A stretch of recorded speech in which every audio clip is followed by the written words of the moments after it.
I'm going to spend at least some of the remaining time talking about Egypt. Mubarak, the Egyptian president, dictator, whatever you're calling, had a press conference today, and he says he will not run for re-election, but he's not going to step down immediately, meaning he's still going to be in power until September. Or that's his plan anyways. President Obama came out today in kind of cryptic speech. It was kind of hard to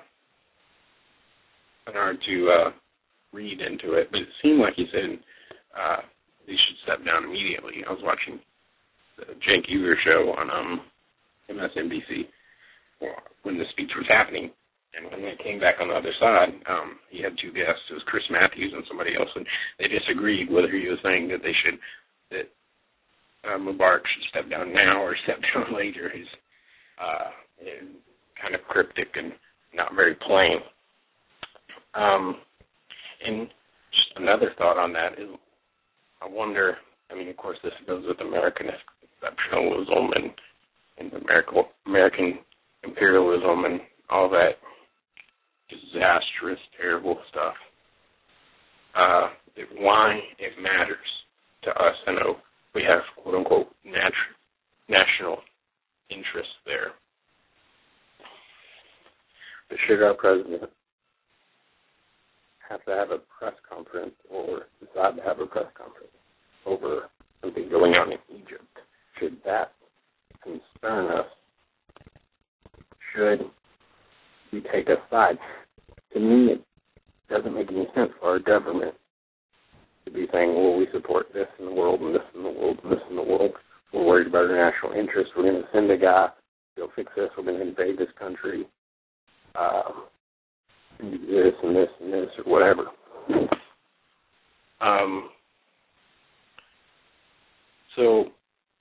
But again, that's for, I want to know what y'all think. If anybody's listening live, the guest call-in number is 1-949-209-2964. Again, that's 1-949-209-2964.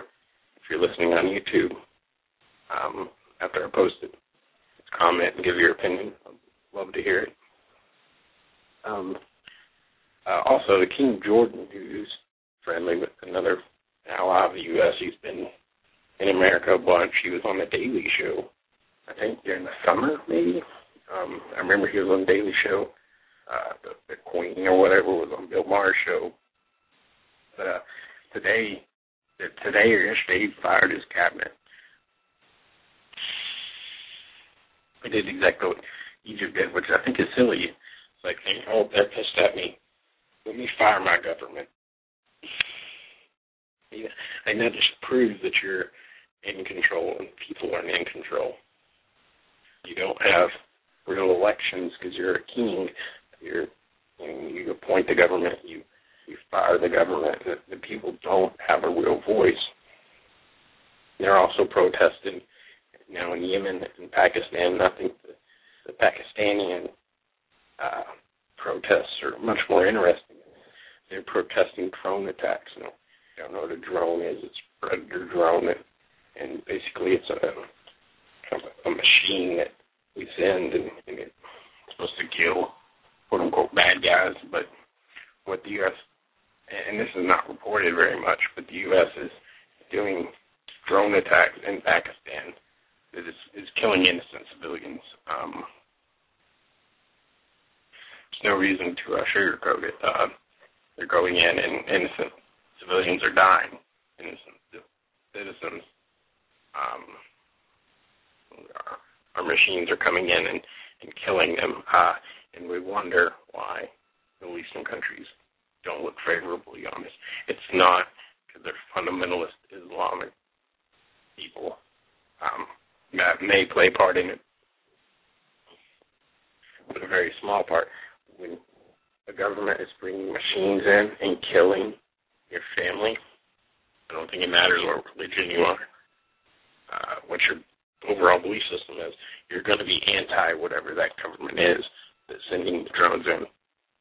So we want peace and stability in the Middle East. Let's quit killing people there. Let's leave. Let's stop the wars. And, yeah, I mean, I think it's pretty simple. It amazes me how this, it fails. People that are in power and smart and rich can't figure this out. Although it's not necessarily by ideology or pragmatism even, our president's favorite word. It's about the money. The defense contractors give the politicians money.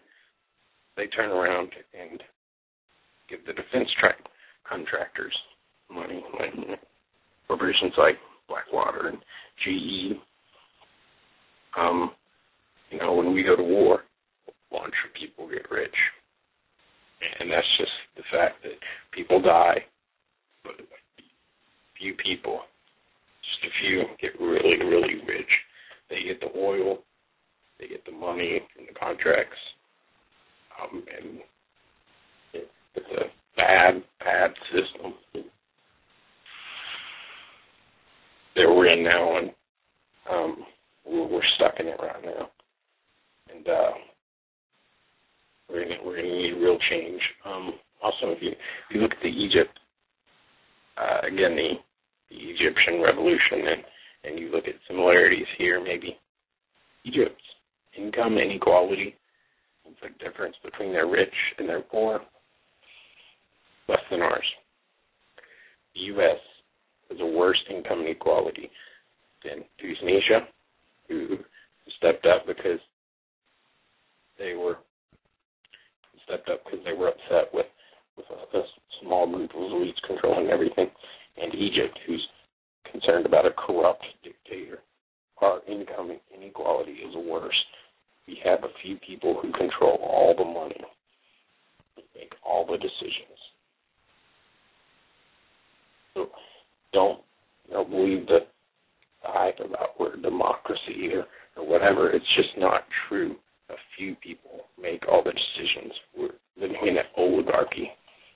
There's no way around it. I guess while I still have some time,